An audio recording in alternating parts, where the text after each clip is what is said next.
Esta noite eu gostaria de ter uma conversa com os irmãos, gostaria de conversar com vocês a respeito de sermos ungidos com o Espírito Santo. Alguém pode repetir comigo? Ser ungido pelo Espírito Santo. Quero apenas ler dois textos. No Evangelho de Lucas, no capítulo de número 3, Lucas 3, verso de número 21. A palavra do Senhor diz assim: quando todo o povo estava sendo batizado, também Jesus o foi. E enquanto ele estava orando, o céu se abriu e o Espírito Santo desceu sobre ele. Alguém repita comigo: o Espírito Santo desceu sobre ele. E diz a palavra que desceu sobre ele na forma corpórea de uma pomba. Há pessoas que dizem que o Espírito Santo é uma pomba. O Espírito Santo nem é uma pomba, nem é um vento, nem é um fogo, nem é uma chuva, nem é um rio, nada disso. O Espírito Santo é uma pessoa. Vento, fogo, rio, chuva são símbolos das suas manifestações, ou do seu caráter, da sua natureza, como neste caso a pomba. E a Bíblia diz que quando Jesus foi batizado, ao sair das águas do batismo, o Espírito Santo veio sobre ele e o ungiu.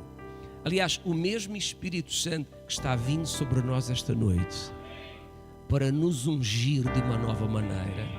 Você recebe isso em nome de Jesus? E a seguir a palavra do Senhor diz, ainda no verso a seguir: então veio do céu uma voz e dizia: tu és o meu filho, em ti eu me agrado. Em Lucas capítulo 4, verso 18, Lucas 4, verso 18, assim está escrito: Jesus entrou na sinagoga lá em Nazaré, depois de vir do deserto, e ele disse: o Espírito do Senhor está sobre mim. Que Espírito estava sobre ele? O Espírito do Senhor está sobre mim. Que Espírito está sobre si? Que Espírito está sobre mim? Que Espírito está sobre a vida da igreja nesta cidade e nesta nação? Jesus chegou e disse: o Espírito que está sobre mim é o Espírito do Senhor. E a seguir ele disse: porque esse Espírito me ungiu. E me ungiu para quê? Para pregar boas novas a pobres. Enviou-me a proclamar liberdade aos presos, a recuperar a vista dos cegos, a libertar os oprimidos e a proclamar: este é o ano da graça do Senhor. Alguém diga amém comigo. Então deixe-me dizer algo importante hoje aqui. Jesus foi aos 30 anos ao Jordão para ser batizado pelo seu primo João Batista. João batizava para o arrependimento aqueles que iam ter com ele depois de ouvir a sua mensagem. João foi, disse Jesus, o maior profeta nascido de mulher antes do reino vir. Foi Jesus que disse.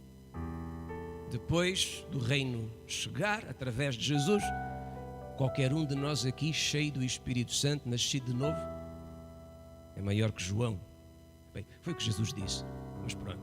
Mas Jesus vai ter com João para se batizar, e quando Jesus se está batizando aos 30 anos de idade, acontece algo muito interessante. O Espírito Santo veio sobre ele e diz que o ungiu. E quando Jesus sai das águas do batismo, ele está ungido pelo Espírito Santo. O momento é tão importante que a Bíblia diz que o Pai colocou a sua cabeça dentro do mundo natural, ou seja, isto é uma expressão minha, o Pai que habita na luz inacessível, o Pai abaixou-se, colocou a sua cabeça no nosso mundo e disse: este é o meu filho, tenho tanto prazer nele. Jesus foi o primeiro filho que Deus teve. Deus tornou-se Pai quando Jesus nasce, porque até Jesus nascer, Deus não é Pai, Deus não tem filhos. Por isso, no Velho Testamento, a palavra filho no original é anjo e não filho, porque o primeiro filho que o Pai tem é Jesus. Depois de Jesus, eu, tu, nós aqui, parece que não temos muitos. Porque a palavra diz: todos aqueles que o receberam a Jesus, deu-lhes o poder de se tornarem filhos. Depois de Jesus, aqueles que recebem a Jesus tornam-se filhos e ganham um pai. Aleluia! Agora temos pai. Eu costumo dizer: somos filhos do Pai e não somos filhos da mãe. Amém? Porque no céu não há mães. Deus nunca teve mãe. Não há mães no céu. No céu só há um Pai. E nós somos agora filhos do Pai. Temos Pai. Mas de repente acontece algo muito interessante. A Bíblia revela que a primeira instrução que o Espírito Santo dá a Jesus de Nazaré, assim que o unge, é levá-lo ao isolamento, ao deserto. Parece estranho. Para nós faria sentido que, ao ser ungido pelo Espírito Santo, Jesus fosse enviado às multidões, às cidades onde estavam os coxos, os cegos, os aflitos, os cansados. Mas não, o Espírito Santo diz a Jesus: segue até ao deserto. Que instrução estranha. Parece que o Espírito Santo está enganado, porque se acabou de ungir a Jesus, é para curar, é para libertar, é para mudar a história da vida das pessoas. Mas não, ele diz: vai ao deserto. O que é que há no deserto? No deserto há calor, há terra, há serpentes, há escorpiões, há frio pela noite. Não é um lugar agradável, não há multidões. Mas o Espírito Santo envia Jesus ao deserto. E deixem-me dizer isto a vocês, quem sabe alguém vai ser tão abençoado com esta palavra hoje. Porque Deus não confia em ninguém até que primeiramente prove essa pessoa. Nem em Jesus de Nazaré Deus confiou. Nem em Jesus de Nazaré Deus o Pai confiou, até que primeiramente ele fosse tentado, ou testado, ou provado. Por isso, quando Jesus foi ungido pelo Espírito Santo, o Espírito Santo diz: agora, antes de operar no sobrenatural, já tens a unção, ela já está sobre ti, mas antes de operares no sobrenatural, é preciso a provação, ou o teste, ou a tentação. Agora, deixem-me contar a vocês algo que eu aprendi, que me fascinou e me abençoa tanto. Tentação, ou provação, é uma ideia dos romanos. Vocês sabem que os romanos tiveram um império gigantesco no passado. Aliás, quando Jesus nasceu, o império romano estava no seu apogeu. E os romanos tinham um exército que não era invencível, mas era quase. E os romanos tinham uma técnica muito interessante que eles chamavam a técnica da tentação ou da provação. Então eles construíam as suas próprias armas de guerra. Por exemplo, eles pegavam num ferro para fazer uma espada, forjar uma espada. E a primeira coisa que eles faziam, isto era o método ou o processo da tentação, da provação, era colocar esse ferro no fogo. E ao colocar o ferro no fogo, a partir de uma certa temperatura, o ferro começa a apresentar as suas fragilidades, as suas debilidades, as suas fraquezas. Então eles tiravam o ferro do fogo e o colocavam sobre uma mesa e batiam com o martelo no ferro. E depois colocavam o ferro em água fria e voltavam a colocar no fogo. E voltava a aparecer fragilidades. E colocavam na mesa e batiam com o martelo. E colocavam na água fria. E voltavam a colocar no fogo. E na mesa do martelo. E na água fria. Comigo. E no fogo. E na mesa do martelo. E na água fria. Até chegar a uma altura que colocavam no fogo. E o fogo já não manifestava fragilidades no ferro.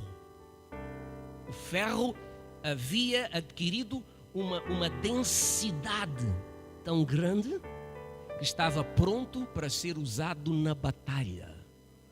E eles sabiam que quando usassem a sua espada seria inquebrável. O ferro não se iria partir, porque havia passado pela prova ou pelo processo da tentação. Uau! Fiquei tão abençoado com esta palavra. Sabe por quê?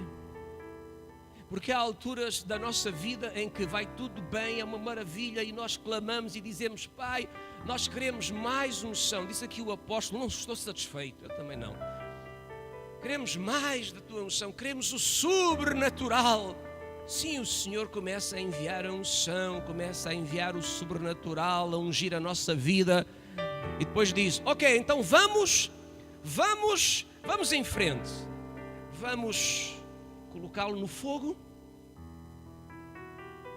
E de repente nós dizemos: o que é que está a acontecer na minha vida? Porque, meu Deus, o que é que se passa? Assim de repente, problemas, dificuldades. Parece que agora ninguém me ama. Todos me viram a cara, me criticam, me caluniam, me difamam. O que é que se passa comigo? E ficamos angustiados. Dizemos: o que é que há, meu Deus? Clamamos: Pai, não aguento mais isto. Senhor, livra-me desta situação, ó Deus. E Ele vem e diz: meu filho, o quê? Eu vou mudar a situação. E então o Senhor nos tira do fogo, aleluia, e nos coloca numa mesa. E aí vem martelada.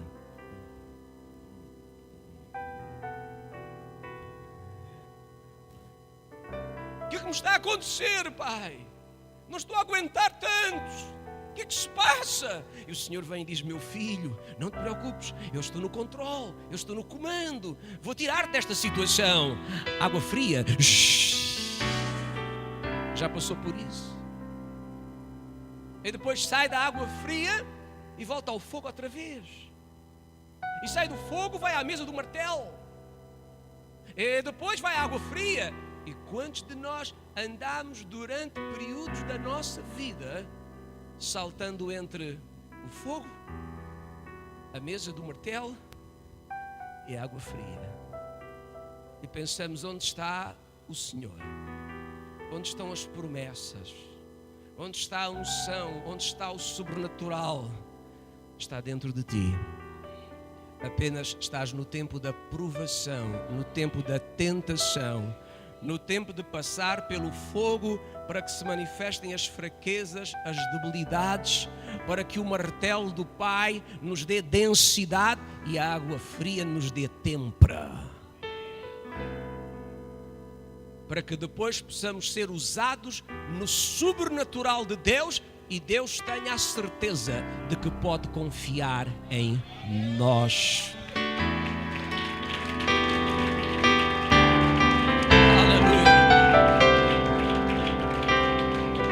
Por isso, apóstolo, nunca entendi este verso como há 2 semanas atrás.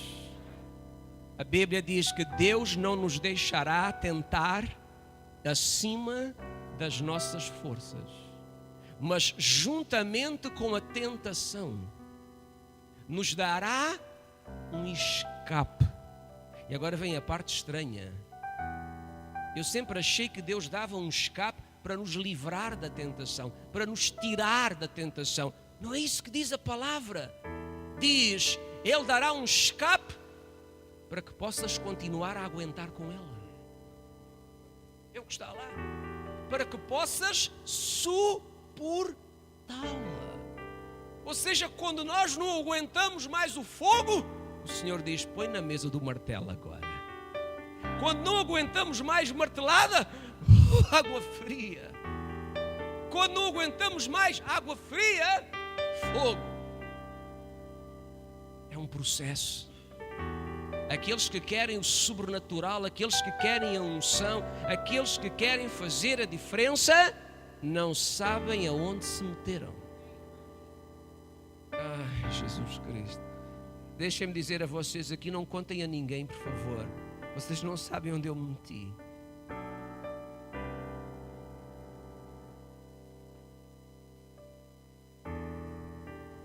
Vocês não imaginam onde nós nos metemos quando nós dizemos, eu quero a unção, eu quero o sobrenatural. Meu papá espiritual, em 2003, falou-nos sobre a nova unção. E ele disse-nos, no dia que eu disse ao Senhor, eu quero uma nova unção na minha vida, vocês não imaginam quantos ataques se levantaram contra mim. Parece que todo o inferno se juntou para me derrubar. Meus amados, quando nós queremos a unção, o sobrenatural, fazer a diferença, nós passamos a ficar marcados. Deus aceita o desafio e há que passar por um processo chamado tentação, provação, e temos que suportar, temos que aguentar, se realmente queremos a unção e o sobrenatural para fazer a diferença. É por isso que Tiago disse, Tiago capítulo 1, verso 12, diz assim, bem-aventurado é o homem que suporta. Há Bíblias que diz a tentação, outras dizem a provação. Eu estou a falar daquela tentação que não nos leva para o pecado, é aquela tentação ou provação que vem fortalecer o nosso caráter, que vem fortalecer a nossa identidade. É disso que estamos a falar. Amém? E a Bíblia diz, bem-aventurado é o homem que suporta. Esta noite quero abençoar os meus amados e dizer, suporta, igreja, suporta porque aquele que prometeu é fiel, e suporta porque ele disse, estarei contigo todos os dias, jamais te abandonarei, e operando eu, quem pode impedir? E a Bíblia diz, suporta a provação, porque se for aprovado,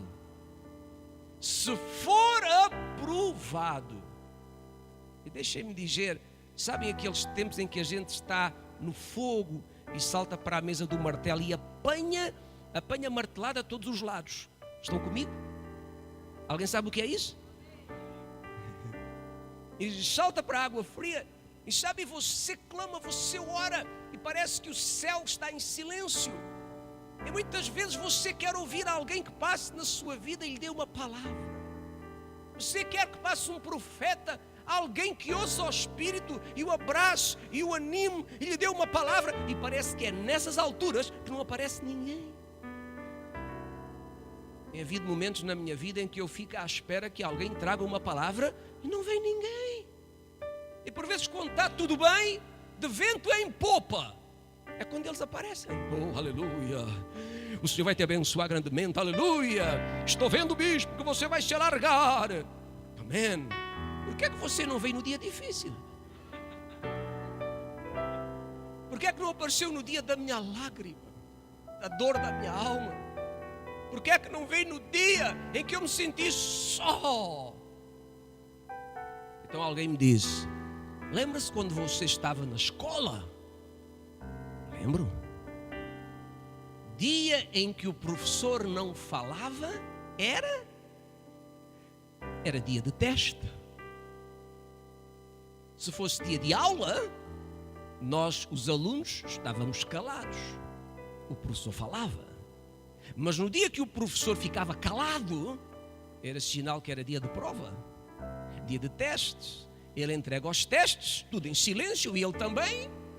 Cada um faz o seu e no final recolhe-se para avaliação. Então muitas vezes, quando o céu está calado e não responde, quando não vem ninguém para nos dar uma palavrinha, eventualmente estamos no dia do teste, no dia da prova, no dia de dar o nosso melhor, ficar firmes e ser fiéis, para que se diga no final: este aqui foi aprovado e com distinção. Este aqui é confiável. Este aqui pode ser usado por mim. Este aqui está pronto, está preparado. Pode operar na unção e manifestar o sobrenatural, porque já passou pelo fogo, pela mesa do martelo, pela água fria e permaneceu fiel. Aleluia, glória a Jesus. Amém, amém.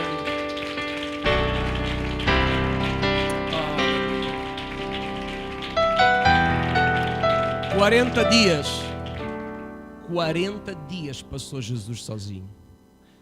40 dias foi tentado. 40 dias o seu caráter foi testado. Os seus apetites, os seus desejos, as ambições foram testadas, foram provadas, e ele foi aprovado. E diz a palavra que quando Jesus vem do deserto aprovado, diz que ele vem cheio do Espírito Santo. Ele estava cheio do Espírito Santo desde o dia do batismo, mas ele conservou a unção e conservou o sobrenatural na sua vida, porque foi aprovado na tentação, foi aprovado na provação. Guarda a unção que Deus tem posto na sua vida, guarda a unção que Deus tem colocado sobre si.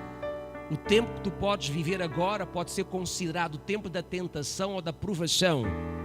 Não é fácil, mas se tu fores aprovado na tua fidelidade e compromisso com o Pai, tu vais reter a unção, tu vais reter o sobrenatural.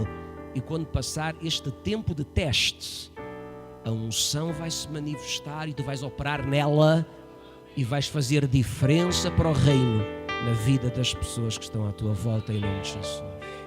Amém? Diga glória a Jesus. Agora, quando Jesus vem do deserto, Jesus vai à sinagoga lá em Nazaré e diz alguma coisa fascinante. Ele entrou lá e disse: o Espírito do Senhor está sobre mim. Alguém repita comigo: o Espírito do Senhor está sobre mim. Ele me ungiu. Eu disse que hoje queria ter uma conversa com os irmãos, ok? Não vou pregar como ontem. Dê glória a Deus por isso. Você sabe que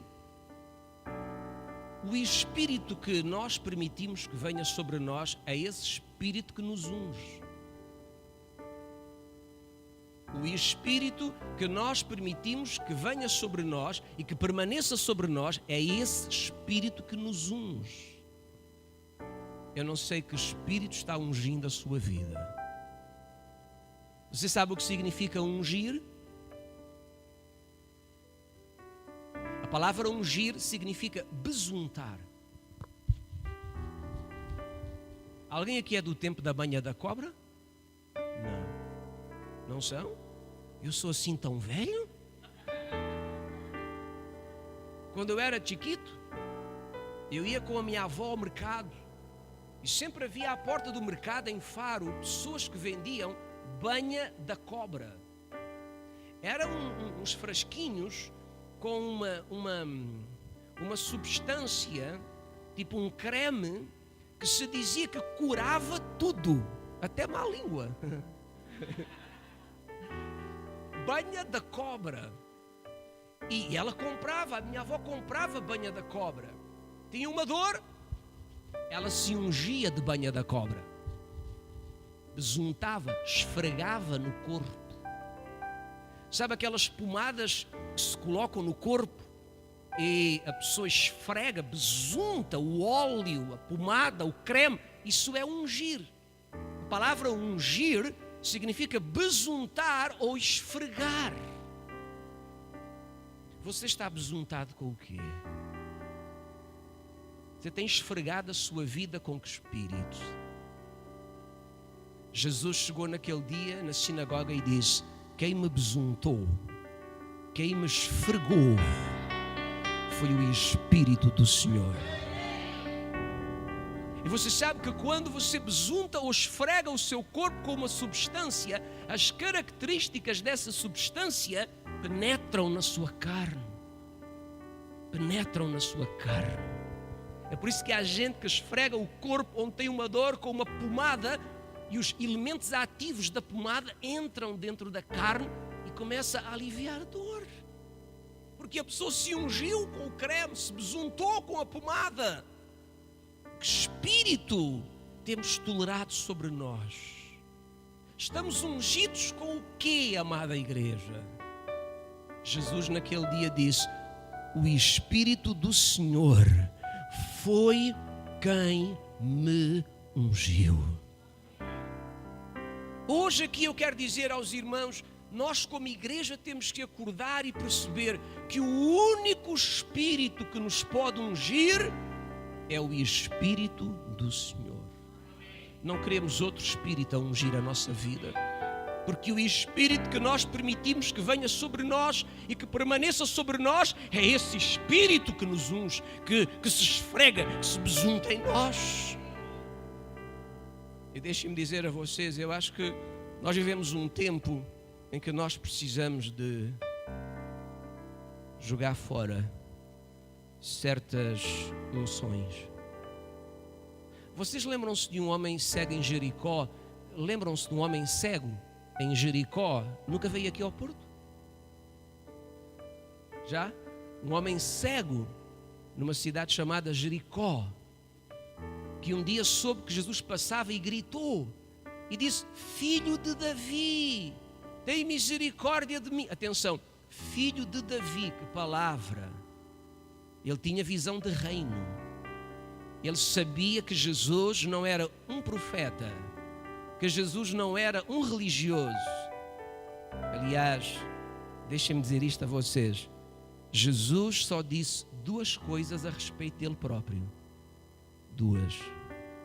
Ele nunca se proclamou apóstolo, profeta, bispo, evangelista, religioso. Nunca. Ele só disse duas coisas sobre ele próprio. Ele disse: eu sou o filho de Deus. E segunda coisa, ele disse: eu sou rei. Eu sou rei. Pilatos perguntou: tu és rei? Ele disse: tu disseste. Foi para isso que eu nasci. E ser filho de Davi significava, cuidado, isto era uma provocação política e religiosa impressionante.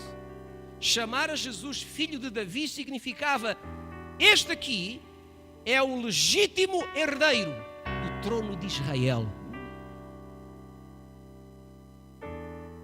Você imagina o que é você entrar em Espanha e dizer: aqui o apóstolo Jonathan é o legítimo herdeiro do trono espanhol, ou o apóstolo Ricardo, ou o bispo Alcunha.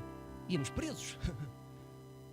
Foi isso que ele disse: este aqui é o legítimo herdeiro do trono de Israel, é o filho de Davi. Uau! Tem misericórdia de mim. Era um homem cego. Tinha uns amigos, tão amigos dele, mas tão amigos, que quem tem amigos daqueles não precisa de inimigos. Quando ele clamou, disseram os amigos: cala-te, não o incomodes, conforma-te, és cego há tanto tempo, continua assim, não te vai ouvir. Quando alguém reconhece que Jesus é rei e o invoca, sempre vai ser escutado pelo rei. Aleluia! Sempre vai ser escutado pelo rei. Quando o reconhecemos por aquilo que ele é, Filho de Deus e Rei, e o invocamos, ele sempre estende sobre nós o beneplácito e o favor da sua posição de Rei dos Reis. E aquele homem gritou mais alto. Quando nós queremos alguma coisa do Pai, há que lutar por isso. Não importa quem vem e diz, não dá, não funciona, não vai acontecer, cale-se, não é para si, cale-se você, que eu vou gritar mais ainda. Então a Bíblia diz que Jesus parou e disse, tragam-no aqui. Disseram a ele, levanta-te, ele te chama. Alguém sabe o que é que este homem fez? Primeira coisa que ele fez, primeira coisa, quando ele se levantou, primeira coisa, olhe para o meu casaco, primeira coisa que ele fez. Ele estava ungido com um espírito de enfermidade. A palavra diz que ele tinha uma capa sobre ele.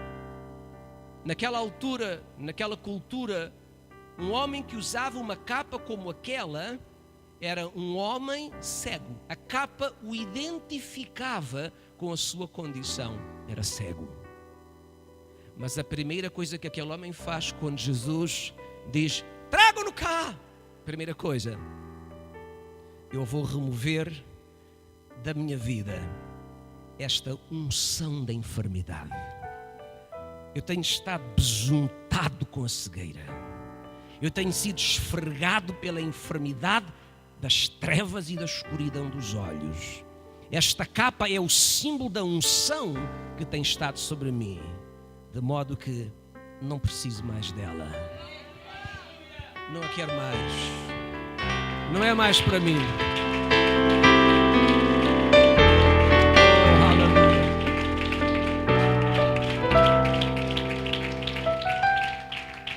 E quando chega perto de Jesus, deixa ficar.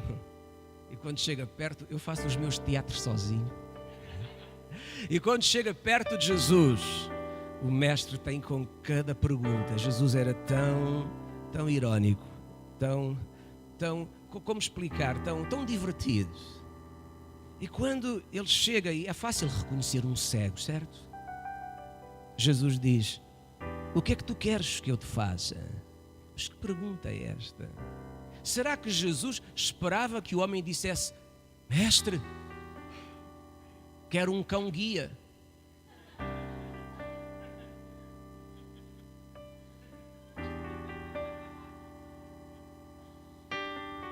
É claro que Jesus sabia o que é que ele queria.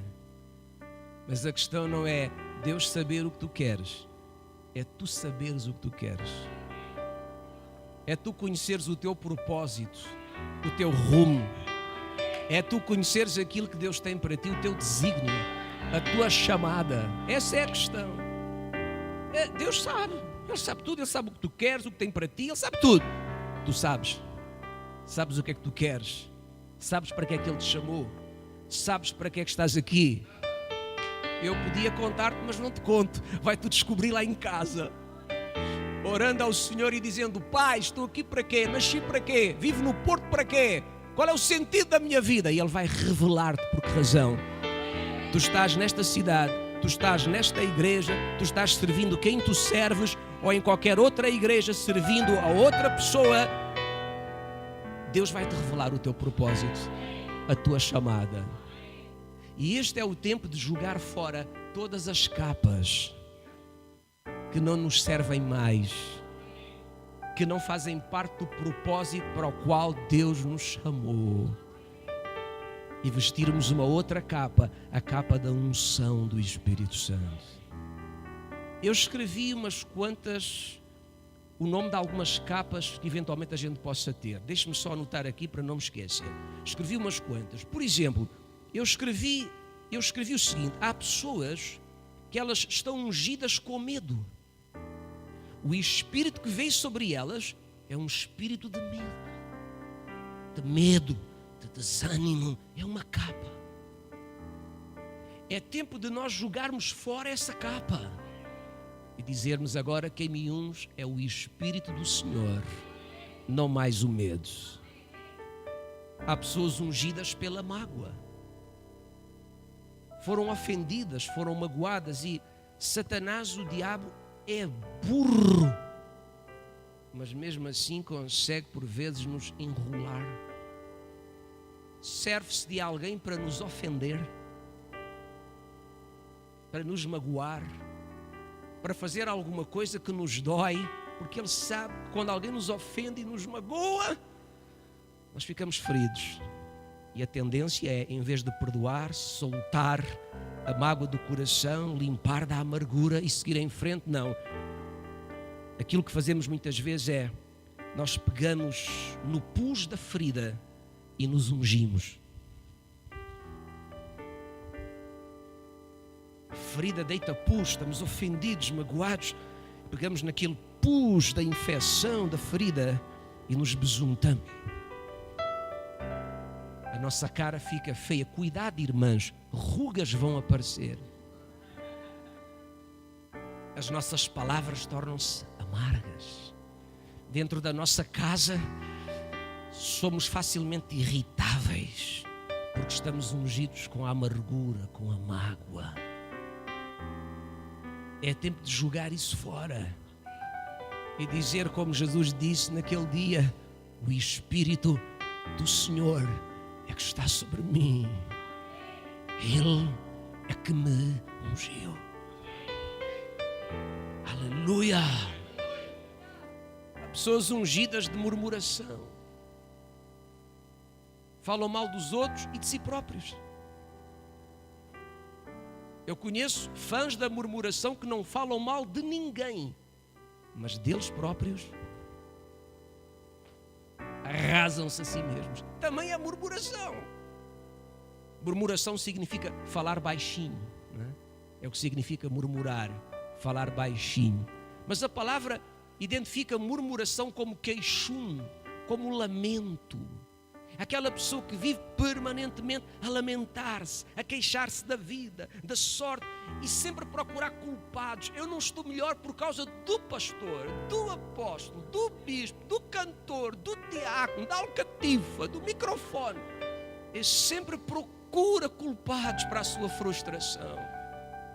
Não é capaz de levantar as mãos e dizer: falta-me ainda tanta coisa, mas aquilo que eu já tenho já é motivo para levantar as mãos e dizer: graças, meu Pai, te agradeço, aleluia. Então vive murmurando.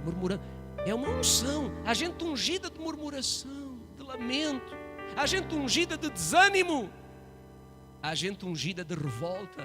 Agora você pode adicionar aí palavras. Há gente ungida de tanta coisa.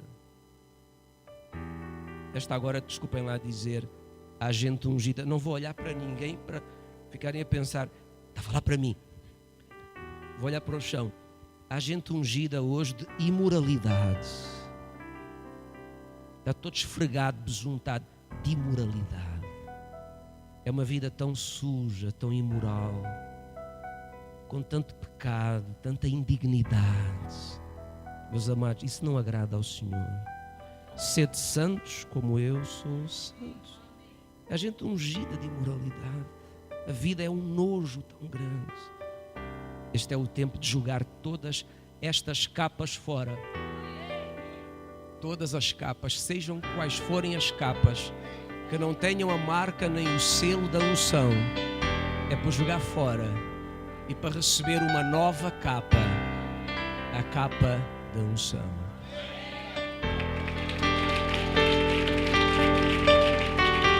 Aleluia!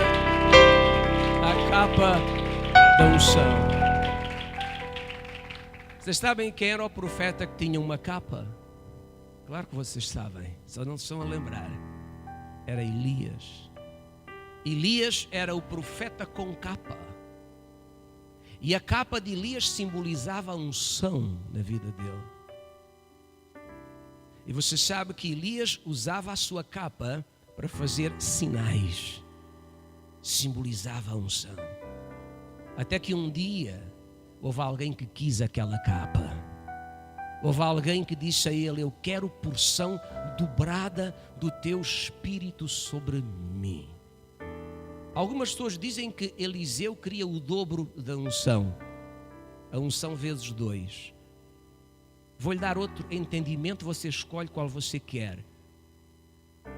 Na Bíblia, a porção dobrada era a recompensa do primogênito. Todo primogênito tinha direito a uma porção dobrada. Quem era o primogênito? Era o primeiro filho de uma família. Para mim, aquilo que Eliseu está dizendo é: e Elias tinha uma escola de profetas. Tinha uma escola de profetas. Aquilo que Eliseu está dizendo é: meu pai, eu sei que você vai embora, mas eu quero ser o seu sucessor. Eu quero ficar com a sua capa. Acho isto lindíssimo, hein? Tenho um amigo que um dia me disse: Paulo, aquele homem de Deus já não dura muitos anos. Temos que andar perto dele para ver se lhe apanhamos a capa. Oh meu Deus, aleluia. Interessante, não é? Porque as capas não pertencem às pessoas, as capas pertencem ao Espírito Santo. E por isso a capa que hoje está sobre alguém, no dia que esse alguém vai embora, essa capa pode ser julgada sobre outra pessoa. E Eliseu está dizendo: eu quero ficar no teu lugar porque eu sei que tu vais embora. Eu quero a unção que tu tens na minha vida para ser o teu sucessor, para ser o teu filho primogênito. Alguém que cria a unção. Eu também quero a unção. Eu também quero uma. Eu quero dizer a vocês: nós precisamos de avaliar a nossa vida e jogar fora todas as capas que não são capas de unção. Seja qual for a capa, o espírito que tem vindo sobre nós e que nós permitimos que permanecesse sobre nós, seja tristeza, desânimo, dúvida, medo, revolta, mágoa, imoralidade, seja qual for, é hora de o arrancar e jogar fora e dizer: Senhor, envia uma nova capa sobre mim. Eu quero estar revestido do Espírito Santo para dizer: o Espírito do Senhor está sobre mim. Ele é que me ungiu, Ele é que se esfregou em mim, Ele é que me besuntou com o seu poder para que eu possa proclamar: este é o ano aceitável. Ser curado, ser liberto, ser abençoado. Foi isso que Jesus veio fazer, não foi? Quando o Espírito ungiu, depois de ser aprovado na tentação, ele saiu a anunciar o ano aceitável do Senhor, curando, libertando, restaurando, fazendo a proclamação da unção sobre a vida das pessoas. Amém? Antes de terminar agora, queria apenas dar aos irmãos uma rota. Sabem o que é uma rota? Sabe o que é uma rota? Um trilho, um GPS, um mapa de auxílio para nós chegarmos à unção. Lembram-se do primeiro texto que nós lemos? Diz que Jesus foi se batizar nas águas. Estão lembrados ainda? Jesus não precisava de se batizar nas águas. O batismo era apenas para pecadores. Jesus não tinha pecado. Mas é tão interessante que a Bíblia diz, se você ler outras traduções, diz assim: e depois de todo o povo ser batizado, também Jesus se foi batizar. Eu acho interessante isto. Jesus chega, está ali uma multidão de gente para se batizar. Quem batiza é o seu primo João. E Jesus podia chegar ali e fazer valer os seus direitos e dizer: oh, perdão, faz favor, deixe passar, eu sou o Filho de Deus, cheguei para me batizar, abram alas que aqui estou eu, por favor.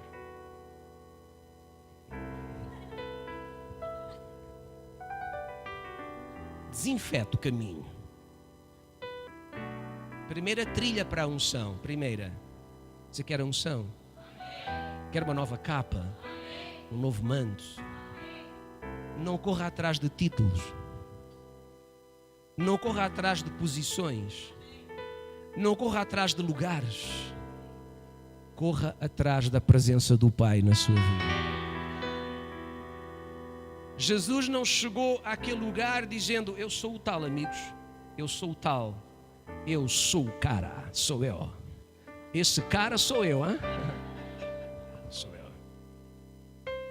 Eu sou aquele de quem falam as profecias. Abram alas, não posso perder tempo, tenho que ser batizado rapidamente. Não. Diz que Jesus está ali como qualquer outra pessoa. Atenção, meus amados, a Bíblia diz que por fora ele era Jesus, por dentro ele era o Cristo. Ou seja, por fora ele era o filho de Maria, por dentro ele era o filho de Deus. Por fora ele era o homem, por dentro ele era o próprio Deus. João disse: no princípio era a palavra. A palavra estava com Deus e a palavra era Deus. E um dia a palavra vestiu-se de carne. E a palavra que deu origem a todas as coisas, porque antes de haver alguma coisa, a primeira coisa que existiu foi a palavra. Pergunto-me, pastor, o que significa isso? Não sei. Alguém que me explica a mim. Quando não havia nada, existia apenas a palavra. E a palavra estava com Deus e a palavra era Deus. Já perdi tempo a pensar nisso. Desisti. Não consigo imaginar, é grande demais. A minha cabeça é muito limitada para conseguir compreender que no princípio, quando não havia nada, apenas existia a palavra que estava com Deus e que era Deus. Ui, Jesus Cristo. Eu digo, eu creio. Não percebo como funciona, mas a Bíblia diz, eu creio. E ali está a palavra vestida de carne. Ali está a semente da origem da vida. Ali está aquele que tudo criou e tudo criou para si próprio, diz a Escritura. E ele chega ali como qualquer outra pessoa. Como está? Tem passado bem? Então o Porto ganhou hoje, não foi? Bom, fiz. Okay. Então avó, como está, senhor? Tudo bem? Olha, Jesus. Então e a sua mãe, Dona Maria? Vai bem, a mãezinha vai bem. E Jesus está ali como qualquer cidadão normal. E espera que toda a gente se batize, espera que todos vão ao batismo de João. Então ele vai depois e diz, primo, é para batizar. E o primo diz, não, nem pensar, eu batizo com água, isto não vale nada, tu batizas com fogo. Cala-te, primo. Cala-te. Batiza-me tu. Cala-te, primo. Batiza-me tu com água, para que se cumpra toda a justiça.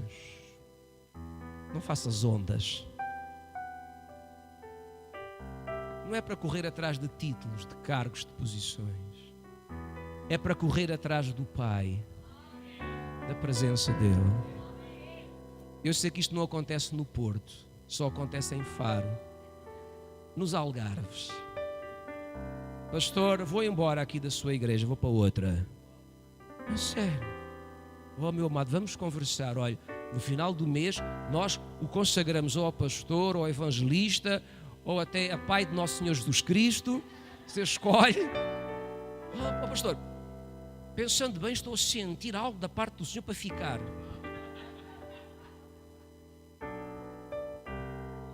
Meus amados, eu nunca dou cargos nem títulos a alguém para ficar na minha igreja.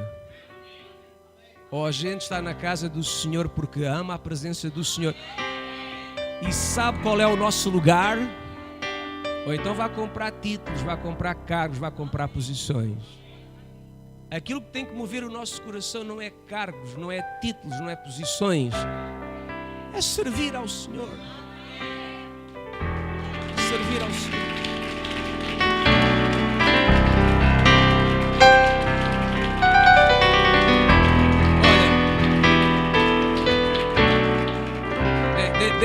Deixem-me contar isto aos irmãos. Houve uma murmuração na igreja primitiva por causa das viúvas gregas. As viúvas gregas não estavam a receber a sopa e murmuraram: não nos trazem a sopa porque somos gregas, porque as judias levam a sopa. E os apóstolos reuniram a igreja, conversaram e disseram: vamos nomear diáconos. para esta tarefa importantíssima, diáconos. Nós, os apóstolos, não podemos andar a perder tempo a dar sopa. Temos que orar, ministrar as coisas espirituais. Vamos consagrar diáconos. Então consagraram 7 homens que não amavam dinheiro, que eram pessoas cheias do Espírito Santo e com bom nome, boa reputação, por uma tarefa importantíssima: servir sopa.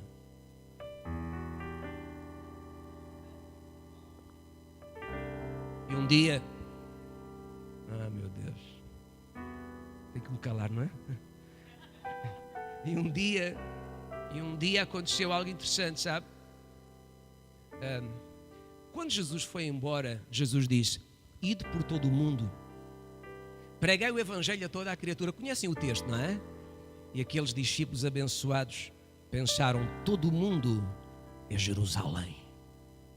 Aleluia. Todo o mundo é Jerusalém. Montaram igreja em Jerusalém, e Jerusalém era uma igreja, ou tinha uma igreja gigantesca. E o pai falava lá de cima: todo mundo. Sim, pai, todo mundo. Jerusalém é o mundo. E quando por vezes nós não percebemos a bem, Deus arranja uma forma diferente, por vezes mais complicada, da gente perceber. Então diz que veio uma grande perseguição contra a igreja. Tão grande, tão grande, tão grande, tão grande, que fugiram todos. Ficaram só os apóstolos. Isso é uma coisa que me consola a alma. Eram 120 que receberam o Espírito Santo. Passaram depois a 3.120. Depois ganharam 5.000, passaram a 8.120. Morreram 2 na igreja, 8.118. São as minhas contas. De repente veio uma perseguição, ficaram 12. Você imagina ter 8.000 pessoas? De repente chega ao culto, na semana a seguir estão 12. Onde estão as pessoas? Fugiu tudo com medo da perseguição. Mas o interessante é que a mão do Senhor estava no controle. Diz a palavra, por onde eles iam, falavam de Jesus e começavam a igreja, começavam igrejas. Não entenderam que todo mundo era todo mundo, não era só Jerusalém. E então há um irmãozinho que tinha a nobre missão em Jerusalém de servir panelas de sopa. Entrou numa cidade chamada Samaria. Vocês lembram-se quando Jesus passou por Samaria uma vez? Lembram-se?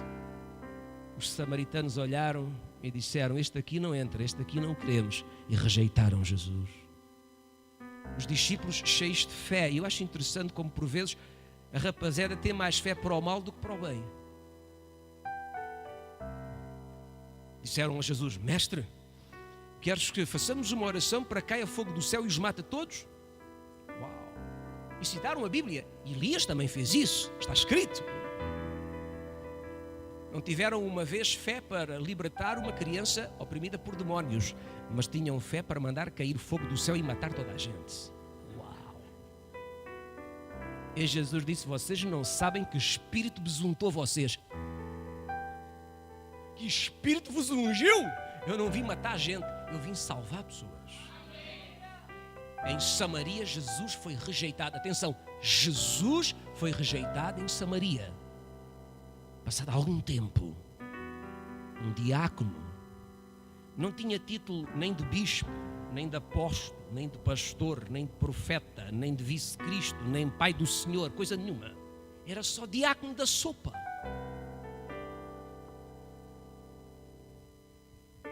Lembrem-se de mim por isto. Aquele pastor do Algarve que falou do diácono da sopa. Diácono da sopa.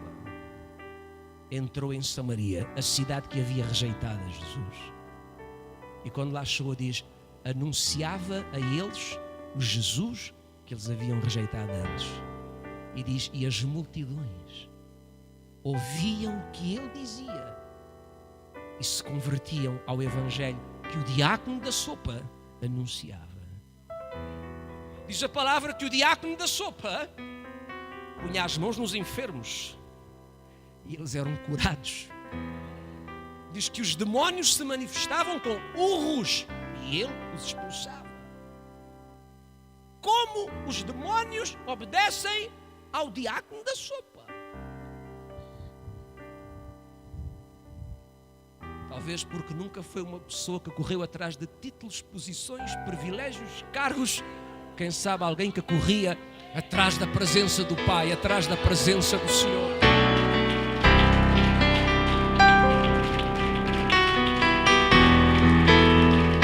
E é isso que tem que mover o nosso coração. Não me interessa se me dão títulos ou cargos ou posições. Se o Pai me quiser dar, há de chegar a hora para isso. Aquilo que eu quero, aquilo que move o meu coração, aquilo que tem que mover o nosso coração, é a presença do Pai. É a presença do Pai, é a presença do Pai. Aleluia. Segundo lugar, a nossa rota para a unção. Segundo lugar, Jesus faz alguma coisa estranhíssima. Se a gente entender, pode mudar a nossa história. Você sabe que Jesus foi até João Batista, porque João Batista era uma autoridade estabelecida pelo próprio Deus. E nós precisamos de reconhecer as autoridades que Deus estabeleceu e precisamos de as honrar e de as seguir servindo-as. Eu acredito profundamente em nos sujeitarmos e honrarmos a nossa autoridade. Hoje há muita gente que não quer servir a ninguém. Aliás, há gente que diz, eu não sigo homens, eu só sigo Jesus. Uau, esse é o problema. A Bíblia diz duas coisas. Primeira, obedecei a vossos pastores. Segunda, sujeitai-vos a eles. Obedecer não é sujeitar. Há pessoas obedientes que não são sujeitas. Obedecer é fazer o que mandam. Sujeitar é fazer o que mandam e de coração. Há gente que faz aquilo que lhes mandam. Sim, senhor apóstolo, sim, senhor pastor, claro que vou fazer. Mas aqui dentro começa a dizer, é sempre a mim que me calham estas. É obediente, mas não é sujeito. E a palavra diz, obedecei a vossos pastores, sujeitai-vos a eles. Se não honramos autoridades, Deus não desprende da nossa vida o sobrenatural e a unção. Você pode chegar aqui e dizer-me, bispo, eu vou ao céu dia sim, dia não. Okay. Bispo, todas as manhãs ao pequeno almoço tenho visões. Tenho encontros sobrenaturais com o Senhor, encontramos no meio do caminho. Vai dividir a despesa. Eu subo, ele desce. É uma coisa tremenda. Eu vou lhe perguntar, quem é o seu pastor? Meu pastor é Cristo. Próximo. Quem é a sua autoridade? Não tenho autoridade. Minha autoridade é o Senhor. Próximo. Nem Jesus fez isso. Jesus não começou o seu ministério sem se dobrar perante uma autoridade. Você sabe o que é que significa batismo? Significa submergir. Mas batismo, anote bem, batismo significa também sujeitar-se ao ensino de um mestre. Por isso é que João batizava nas águas, como sinal de lavagem de pecado e como sinal de que aquela pessoa se sujeitava à sua pregação e ao seu ensino. É por isso que todos os mestres naquela época batizavam. Era normal batizar. O batismo significava sujeitar-se ao ensino de um mestre. E por que razão Jesus foi com 30 anos batizar-se? Porque na cultura judaica um homem só pode ser mestre e ensinar publicamente quando fizer 30 anos. E ao fazer 30 anos, tem que buscar um outro mestre que lhe dê reconhecimento. E Jesus vem e vai se encontrar com João Batista. E João olha e diz, isto está tudo ao contrário aqui. Eu é que tenho que me dobrar a ti, tu vens a mim. E Jesus diz, não, eu já era antes de tu existires. Sou primeiro, sou último. Mas dentro desta carne, eu tenho que cumprir a justiça. Eu não posso sair a ministrar sem primeiramente receber reconhecimento de uma autoridade que meu Pai estabeleceu. E Jesus curva-se diante de João o Batista. João é muito menor do que Jesus, não importa o seu tamanho. Importa que você reconheça a sua autoridade para ela desprender sobre si unção sobrenatural, manto e te enviar. Se a tua autoridade não te enviar, pare quieto. Eu vou embora desta igreja porque a minha autoridade não me reconhece, não me envia. Então vá. Você busca cargos, posições, vai se partir, vai se arrebentar. Mas porque está ali uma pessoa que dá oportunidade a todos. Eu conheço essa história. Ela é comum hoje. Porque não espera o seu tempo. Porque não espera a sua hora. Porque eu tenho um fogo de servir ao Senhor. Será mesmo um fogo de servir ao Senhor? Ou será que você não funcionou no Chuva de Estrelas? É o Chuva de Estrelas? E você vê na igreja uma oportunidade de aparecer e ser alguém. E brilhar. Estar debaixo dos holofotes. Se quer servir ao Senhor, começa ali pela casa de banho. Varrendo, limpando. Chegue diante do seu pastor e diga: estou aqui para qualquer coisa. Ou que eu tenho uma chamada para pregar. Sério? Vai pregar lá no seu trabalho. Prega lá ao teu amigo, ao teu vizinho, prega lá no café. Aí ninguém fala. Porque será que tanta gente tem chamada para pregar, mas é só no púlpito? E quando eu digo isto, meus irmãos, eu digo com autoridade. Eu antes de pregar no púlpito, pregava nas ruas. Quando eu tinha 20 e poucos anos, com um megafone a pilhas, no centro da cidade do Faro, ninguém entendia nada, mas eu pregava. Arrependam-se, arrependam-se, em nome de Jesus, arrependam-se, venham à salvação, arrependam-se, arrependam, vocês são pecadores, vão todos para o inferno, vai tudo para os quintos dos infernos, mas Jesus é o caminho, Ele é a verdade, Ele é a vida, venha aqui receber Jesus, Ele pode te curar, Ele pode te salvar. Havia gente que passava e pensava: cruzes, credo. Mas pregava. No mercado, em qualquer lugar.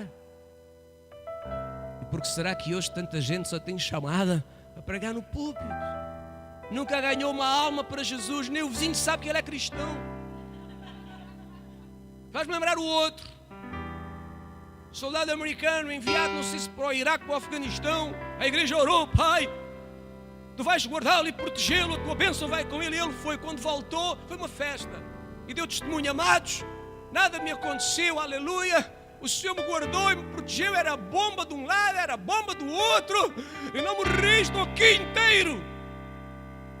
E quer dizer aos irmãos também, aleluia, durante todo o tempo que eu lá estive, ninguém conseguiu descobrir que eu era cristão.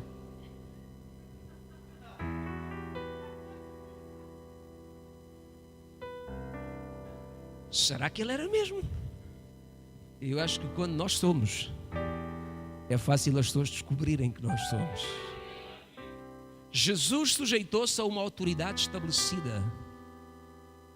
E essa autoridade o libertou. Por isso Jesus foi a João. E João libertou a autoridade sobre Jesus, para que Jesus fosse e começasse o seu ministério. Toda a pessoa que começa alguma coisa sem ter sido enviado ou enviada por uma autoridade, está fora do propósito de Deus. Não interessa se você foi, fez e aconteceu. E aqui está caindo fogo. Cuidado, a ver se não pega fogo e queima tudo. Porque jamais Deus abdica dos princípios de autoridade. Jamais. A Bíblia diz que Ele estabeleceu autoridade, que toda autoridade vem de Deus. Meus amados, eu sou pastor e digo a vocês, nós os pastores temos muitos defeitos. temos muita coisa para acertar e melhorar. Eu falo por mim. Há muita coisa que precisa de mudar na minha vida para melhor. Eu não sou perfeito, nenhum pastor é. Mas ainda assim, Deus nos levantou como autoridades e nos ungiu. Isso serve de nós para libertar e enviar pessoas, colocando mantos sobre elas. Jesus veio a João e sujeitou-se a João para receber a autoridade para ser enviado. Ele não começou sem primeiro ir a uma autoridade e honrar essa autoridade. Em último lugar, rota para a unção. Em último lugar, cresça todos os dias na sua intimidade com o Espírito Santo. Se você ler o texto, o meu cordão desabotoou. Aleluia, é o jubileu. É o jubileu, é para soltar tudo, até o cordão solta. Quando Jesus estava a orar, se ler o texto, quando Jesus estava a orar nas águas, diz: e tendo orado, o céu abriu-se. Nós precisamos de crescer a nossa intimidade com o Espírito Santo. É fácil orar em conjunto, certo? É mais difícil orar sozinho. Aí é que custa. Deixa-me contar isto. Tenho mais 5 minutos. Deus precisa tanto das nossas orações. Eu repito, Deus precisa tanto das nossas orações. A Bíblia revela que Ele não faz nada na terra sem ser através de pessoas. Não sei se isso é estranho para vocês, é assim que eu creio. Nada Ele faz na terra a não ser através da oração dos santos. Porque a Bíblia diz: os céus são do Senhor, mas a terra Ele a fez e a entregou aos filhos dos homens. Para Deus agir na terra é preciso gente lavada no sangue, que tem aliança com o Senhor, que ore, que ore, que ore, que ore. Se não orarmos, Deus não se move. Se não orarmos, não passa nada. Por isso é que Jesus, Ele diz: quando vocês orarem, orem assim: Pai. Primeira coisa, o que está no céu não é patrão, não é presidente, não é alguma outra coisa, é Abba, Pai. E a palavra Pai significa no original fonte, minha fonte. Que estás nos céus, ou seja, que habitas na tua nação, que estás nos céus, tua casa, lugar da tua habitação. O teu nome é santo, é único, é separado, é virtuoso, é grandioso, é exaltado, é soberano. E depois devem orar que o teu reino venha. A palavra reino significa governo, significa domínio. E Jesus diz que o teu governo e o teu domínio venha.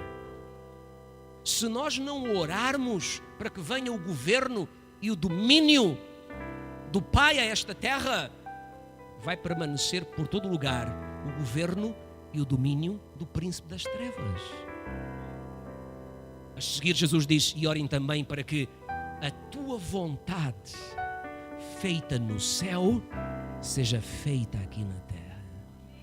Jesus estava dizendo o seguinte: a vontade do meu Pai não se faz na terra. A vontade do meu Pai está a ser feita no céu, não na terra. Por vezes há gente que me incomoda e me deixam tão perturbados. E eles dizem: tudo o que acontece na terra é a vontade do Pai. Tudo é a vontade do Pai. Um sismo, um tremor de terra, é a vontade do Pai. Uma tempestade que matou 20, 30, 50, 100, é a vontade do Pai. Tudo é a vontade do Pai. Não é. A vontade do Pai, disse Jesus, só é feita no céu. É por isso que no céu, segundo as minhas últimas informações e pesquisas, não há hospital. Por quê? Porque a vontade do Pai está a ser feita. Não há enfermos. No céu não há Santa Casa da Misericórdia. Sabe por quê? Porque a vontade do Pai está a ser feita. Não há pobres nem necessitados. No céu não há clínicas de psiquiatria nem de psicologia. Sabe por quê? Não há loucos, não há deprimidos, não há tristes, não há gente com o sistema nervoso alterado, porque a vontade do Pai está a ser feita permanentemente. No céu não há tribunais para disputas de litígios e contendas. Sabe porquê? Não há guerras entre aqueles que lá estão, porque a vontade do Pai está a ser feita permanentemente. E Jesus disse: quando vocês orarem, meu Pai precisa das vossas orações, porque as orações daqueles que estão na terra vão permitir que meu Pai manifeste aqui a sua vontade. Orem para que o domínio dele venha e a vontade dele se faça. Por isso é que aonde Jesus chegava, e é por isso que nós precisamos da unção e do sobrenatural, porque a unção e o sobrenatural manifesta a vontade do Pai na terra. Por isso é que quando Jesus chegava perto do enfermo, ele curava o enfermo. Digam-me vocês, por favor, quantas vezes Jesus disse a um doente: não te vou curar porque não é a vontade do meu Pai? Diz que um dia chegou à sua cidade e diz: e queria curá-los e não pôde.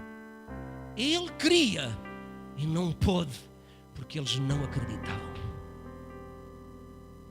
Aonde Jesus chegava, ele sempre manifestava a vontade do Pai. Quando os olhos se abriam, aquela era a vontade do Pai. Quando lhe arrancavam a unção pela roupa e se curavam, aquela era a vontade do Pai. Quando pão e peixe se multiplicavam e todos ficavam de barriga cheia, era a vontade do Pai. Quando se dizia ao Lázaro: sai para fora, e ele saía, era a vontade do Pai.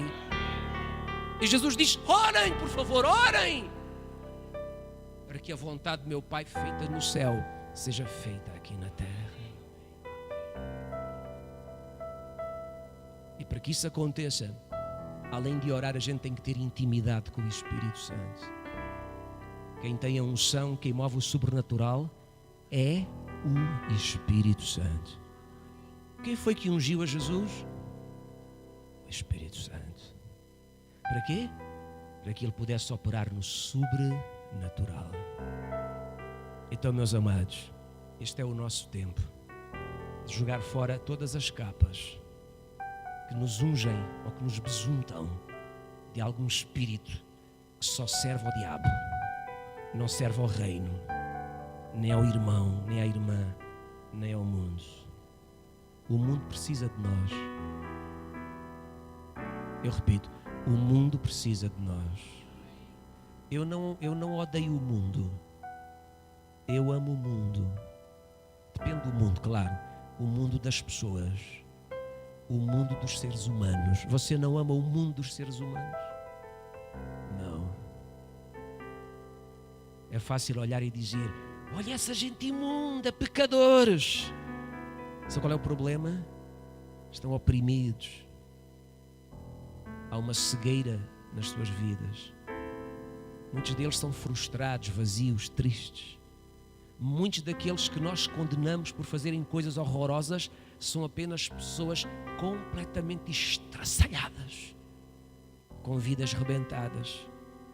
E aquilo que eles precisam não é de condenação, é de alguém que diga: Jesus te ama. Ele pode mudar a tua vida.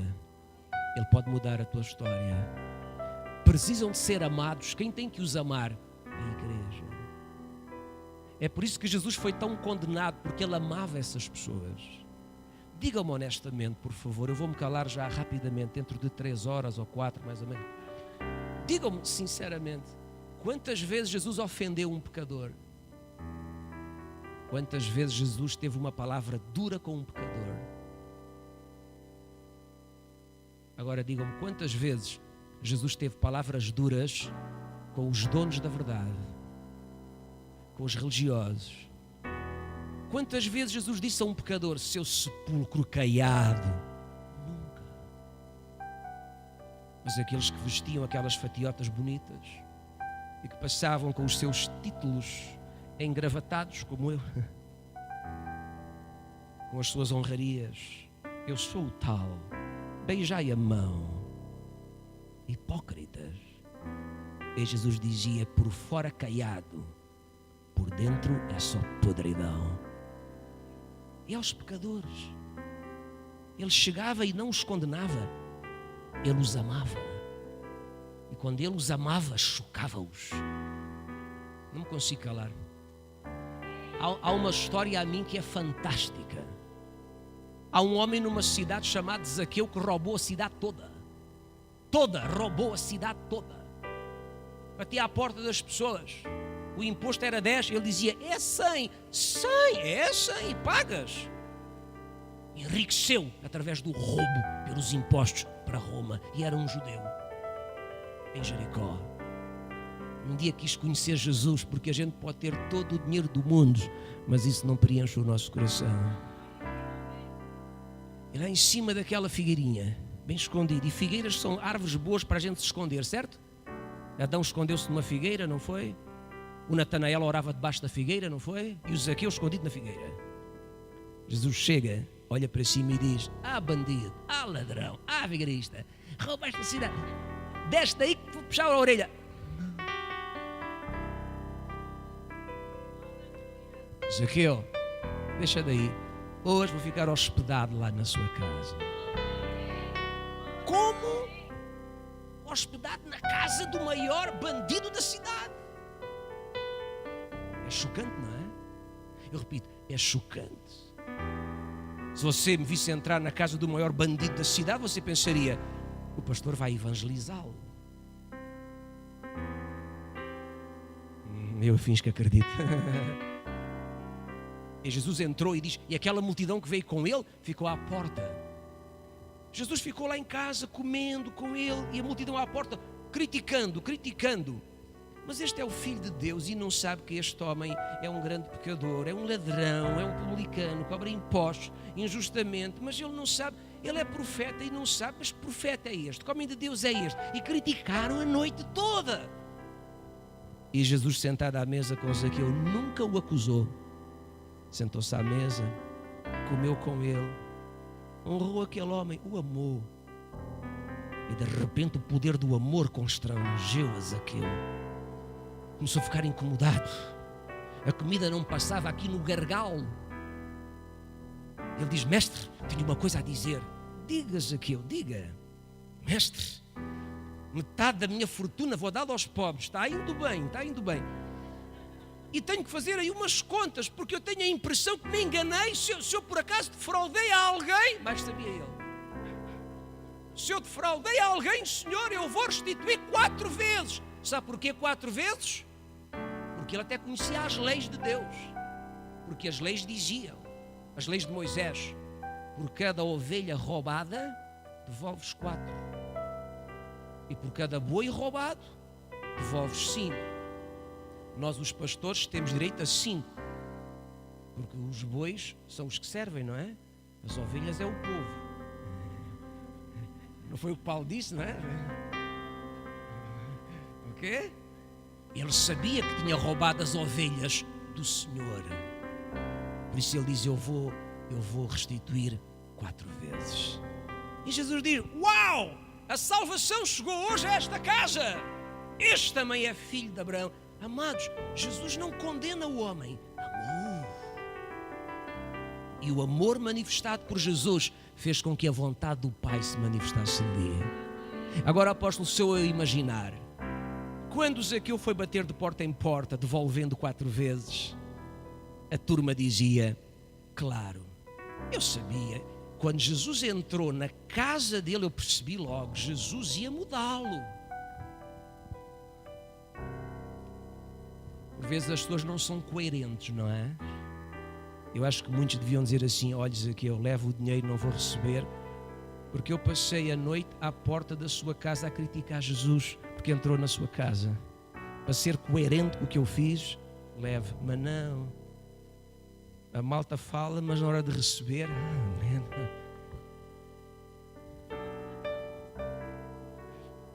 é como aquele pessoal que não crê em Jesus. Eu sou ateu, mas folga no dia de Natal.